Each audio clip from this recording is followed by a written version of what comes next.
여러분, 구글에 알파벳 D만 검색해도 나오는 단어가 뭔지 아시나요? 바로 딥시크입니다. 그런데 딥시크가 왜 이렇게 화제인지 궁금하지 않으신가요? 바로 얼마 전 딥시크가 공개한 R1 모델 때문인데요. 이게 어떤 모델이냐면 오픈 AI의 최신 모델에 필적하는 성능을 가진 오픈소스 AI 추론 모델입니다.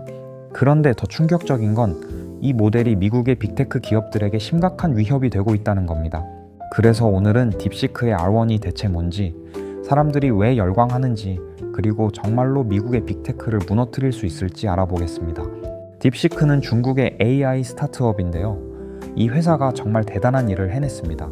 바로 돈 적게 들이고 성능은 최고인 AI를 만든 것이죠. 특히 이번에 공개한 R1 모델은 정말 놀라운데요. 여러분, 수학 문제 풀 때 어떻게 하시나요? 문제 읽고, 공식 찾고, 계산하고 이렇게 단계별로 하시죠. R1도 똑같이 사고의 사슬이라는 방식으로 문제를 풀어요.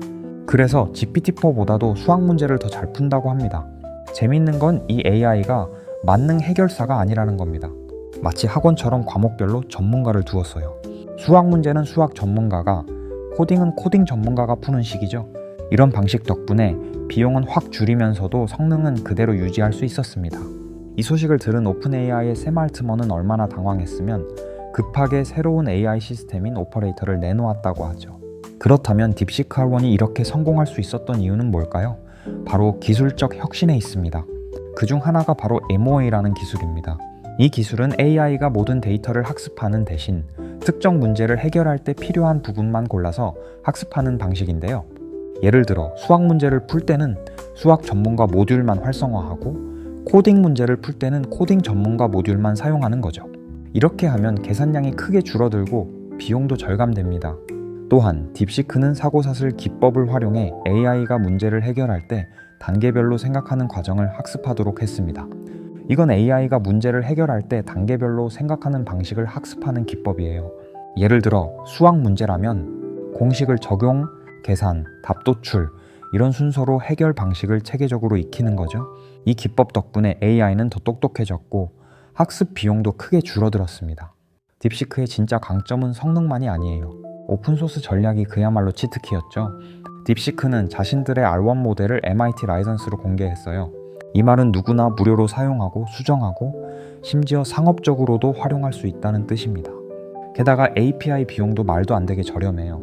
이건 마치 고급 레스토랑 음식을 분식집 가격으로 먹는 거랑 비슷하죠. 그래서 전 세계의 중소기업과 개인 개발자들이 딥시크에 점점 더 많은 관심을 가지고 있는 상황입니다. 딥시크의 이런 돌풍에 미국의 AI 업계는 초비상이 걸렸습니다. 특히 오픈AI, 구글, 메타 같은 회사들이 성능과 비용에서 모두 밀리고 있습니다. 게다가 딥시크는 고사양 GPU 없이도 저사양 반도체로 고성능 모델을 만들었어요. 이 때문에 엔비디아 같은 AI 칩 제조사들까지 위기감을 느끼고 있다고 하네요. 딥시크의 등장은 AI 업계에 새로운 바람을 불러일으켰습니다. 특히 중소기업과 개인 개발자들도 고성능 AI를 손쉽게 활용할 수 있는 시대가 열렸죠. 하지만 동시에 미국과 중국의 AI 경쟁은 더욱 치열해질 것으로 보입니다.